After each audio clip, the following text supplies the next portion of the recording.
Hello বন্ধুরা, আজকে রান্না করছি সকালবেলা পুঁই মিটুলি বা পুঁই ফল তোমরা যা বলো।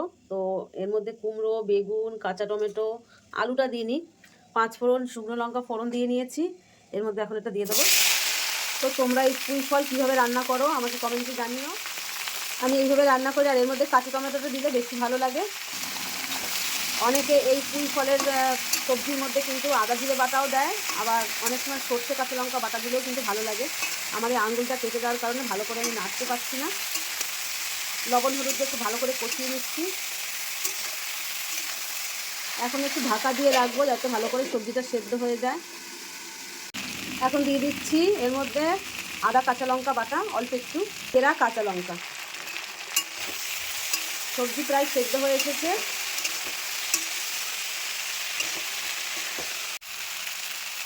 এখানে হাঁড়ির মুখে দেখো ভাত ফুটছিল, হাঁড়ির মুখে আমি জল বসিয়ে রেখেছিলাম। এই গরম জলটাকে আমি এখন দিয়ে দিচ্ছি তরকারির মধ্যে। এখনই দিয়ে দেবো ভেজে রাখা বড়ি।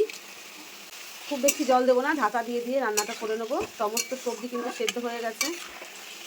দিয়ে দেবো 1 চামচ মতো মিষ্টি। শীতকালের সবজিতে একটু মিষ্টি না দিলে সেই সবজিতে কেমন একটা সবজি সবজি গন্ধ বেরোয়, আর টেস্টটাও খুব ভালো হয় এতে। আবারও ঢাকা দিয়ে দেবো। দেখে নিই তরকারিটা কত দূর হলো। তো দেখো পুরো সেদ্ধ হয়ে গেছে, জোর কমিয়ে ঢাকা দিয়ে রেখে দিয়েছিলাম। এখন নামিয়ে দেবো। নামানোর আগে দিয়ে দেবো ধনেপাতা কুচি।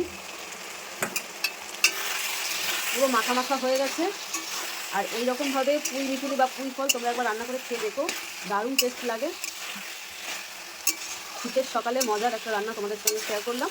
রেসিপিটা যদি তোমাদের ভালো লেগে থাকে লাইক কমেন্টের মাধ্যমে তোমরা আমাকে জানিও, আর পারলে একটা শেয়ার করে দিও বন্ধুদের সঙ্গে। দেখা হচ্ছে পরের একটা নতুন রেসিপির সঙ্গে।